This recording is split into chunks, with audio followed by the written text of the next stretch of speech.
Yo, Komurasaki. Holy shit, dude. I think I love this chick, man. Fuck that. Let me go ahead and just go 100% uncut with you, right? I think I love this bitch, man. I think I know already just drained up my bank account the same way that everybody give her all the money and everything, and then they end up being broke, and then she use them and go on to the next person. I think she already drained me, man. Yo, the way that she stood up to Orochi at the end of the chapter, holy shit, dude. See, this is like the one thing I give Oda credit for. I don't think Oda's made a bad female character. He's made some gag characters, but I don't think he's made a bad female character. I think like the best case you can make for the worst female character he's made. I know somebody's already typing Nami, and to the person typing Nami, fuck you.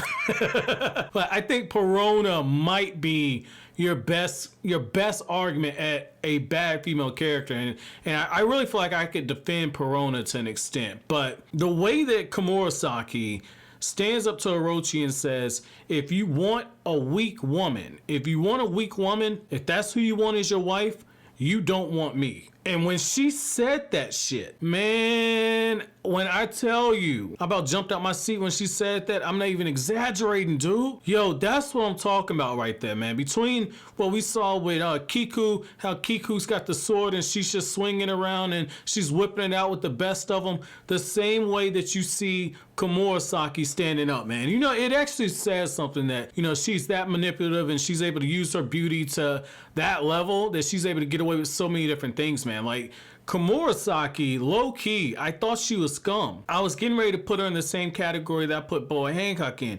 guys know I'm not a big Boa Hancock fan, even though I think everybody would fuck the shit out of Boa Hancock. I'm not a big fan of her, but dude, Komurasaki got big balls, man. Like, she got big balls like she's a walking trap, dude. Like, I love Komurasaki, man. Like, this was good. This was good development on this end. Now, when it comes to Nico Robin getting caught, though, so I got to walk back some of the stuff I said in the last chapter. I was like, man, how the fuck Nico Robin get caught? You know, I thought she was better than this. Like, I was genuinely disappointed when I thought Nico Robin got caught, man. Like, I'm not even going to cap, right? Like, I talked all that trash, and I was trolling to an extent, but, you know, I was like, man, how the fuck did Nico Robin get caught, man? You know, she did all this stuff on surviving. Like, when I'm not trolling Nico Robin, I always give her credit. You know, I always say, like, hey, man, like, hey, you know, for her to have made it through as many things as she's done, you know, mad respect to Nico Robin, right? Well, you see it in this chapter where now you see exactly why she was able to survive like she did in so long. Because, like, she comes up with what's a pretty good answer, right? And even the Shinobi says, like, that was clever, but you're still wrong, and we know you're lying, and we're going to give you a torturous death. And essentially they start, you know, getting the ropes all around her and they start penetrating Robin. I'm like, oh my God, Oda just went into fairy tale. Matter of fact, he just went into some hentai level stuff. That wasn't the case. It ended up being a clone, because when I saw Robin get torn apart and you see the top half of her body go off, I forgot Robin's abilities for a second, for a small second, because I noticed the flower petals. I said, oh shit, because at first I'm thinking Oda just went full blown and just ripped her body off, and I was like, man, I'm about to talk so much shit. And then I'm like, oh shit, Nico Robin, okay, hold on. That's not the case. And sure enough, when you see the petals start hitting the floor, I'm like, Jesus Christ. Oda pulled one on us. And even Nico Robin says, man, that was a close one. It's a good thing I used the clone to do all that. And Nico Robin's just getting the hell out of there. And like the Shinobi are freaking out. They're like, well, I don't care if she's a ghoul. I don't care if she's a Shinobi. Find her and catch her ass. And once that happens, I'm like, damn, if this was Metal Gear Solid, she's got the red alert right now. I'm going to go old school Metal Gear Solid. She's got the red alert, and Nico Robin, she's running through and everything. She's contacting Nami, and she's letting Nami know, like, look, man, no, you're supposed to be my bodyguard. You see how that works? Like, Nami had to protect Nico Robin. Why? Because Nami's not the useless one. But what I yeah, and that's why I was like, wait a second, Nami's the fucking bodyguard for Nico Robin. That means Nico Robin's more important, you dumb motherfucker. I don't care. I gotta keep it real with you though, right? Oh man, yo, I'm gonna catch so much shit when I get caught up, man. I'm gonna catch so much shit, dude. Cause I talk so much shit about Nico Robin. Somebody's gonna find this old shit and be like, motherfucker, what you say?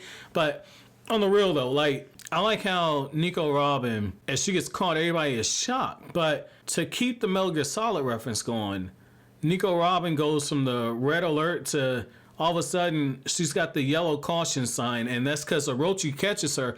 And Orochi's like, oh, Robbie, where have you been, you big, beautiful bitch? And Nico Robin slides right back into the geisha role. And Nico Robin has a great way of putting it. She says, well, you know, the best way to hide a leaf is to place it in a forest. I said, Jesus Christ, it's so fucking smart. That's the last place people are going to look for it. That's actually smart. That's thinking very quickly on your feet. So I got to give Nico Robin credit for that. And I like how as Robin is in the right place at the right time. You know, we're finding out just how spooked Oden was. Not Oden, but Orochi was of Oden. I'm like, wait a sec. I don't think that he actually finished off Oden. For him to be doing this much shit talk like how he's doing, I'm calling cap on this.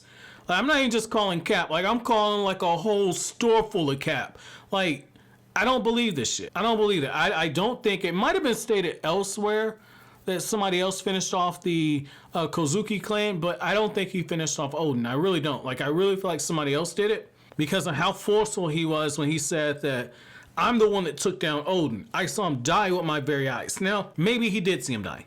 Maybe he did. Maybe he was in the same room. I don't think that he finished him off. I really don't think that he finished him off because here's the thing, right? Like, I know for me, when somebody tells me that they're the biggest, baddest motherfucker in the room, I always look at them sideways. And that's usually the person that you walk up to and you punch them in the fucking mouth just to see if they're really about that shit. Or you do something, you shit test them. And I like how even Toko, it's the same thing. The kid that Sanji gave that soup to, she starts laughing at him because even the kid realizes this dude's full of shit. And that's one thing I've always said. If you really want to see what a person's really like, put a kid around him. Put a little kid around him. I like how Oda's using that as a plot device.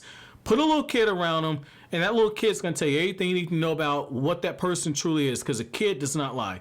Now, yes, I know kids can tell little white lies and shit. I get it. But I'm talking like an innocent child that don't know any better or that has been sheltered. They're going to tell you what somebody's true colors are. And so I like how Oda just slipped that in there. Very good writing on that level. And I like how Nico Robin says his subordinates don't necessarily believe this, but he believes every single word. He believes every single word that the Kozuki clan is going to come back. And he even says, like, Momonosuke is still alive. This means that they're going to come after Kaido and we have to be on guard. And Nico Robin says, okay, I got all the information I need now. And I like how that kind of segues into this whole blow up that you have with Orochi, because this gives Nico Robin the opportunity to actually escape. So this is good writing on this level right here, because it creates enough confusion of where the shinobi are going to be drawn to it, which means Nico Robin can go the opposite direction. Very smart writing by Oda right here. Very smart writing. And I like how, you know, one of the dudes is just talking all this shit like, man, you know what? I hope the Kozuki clan comes back. Because if they come back, fam, I want all the smoke because I'm ready to show what I can do with a blade. So chances are this is the person that Zoro is going to be fighting. So nice to see that little setup right there. And I like how at the end of the chapter, the same guy has his sword drawn like he's getting ready to get into the action. So this is good, man. This was good. You know, overall, I give this a really, really good chapter rating, man. I can't put a number on it, but I say it's really good. Like if this chapter was somebody I was trying to fuck, I wouldn't say that this was, you know, last call. This wasn't last call fucking. This was, I'm gonna shoot my second shot level of fucking. So, I mean, I like this one, man. This one's like, how the fuck do you come up with these chapter ratings? Well, my chapter question to you guys is, keep this one simple, man. So, when it comes to the best written female characters in One Piece, who are your top 5 best female written characters in the series? Let me know down in the comment section below. But as always, guys, if you like anything I had to say, don't forget to comment, rate, subscribe, and share. Thank you so much for watching on to the end. Have an awesome day, guys.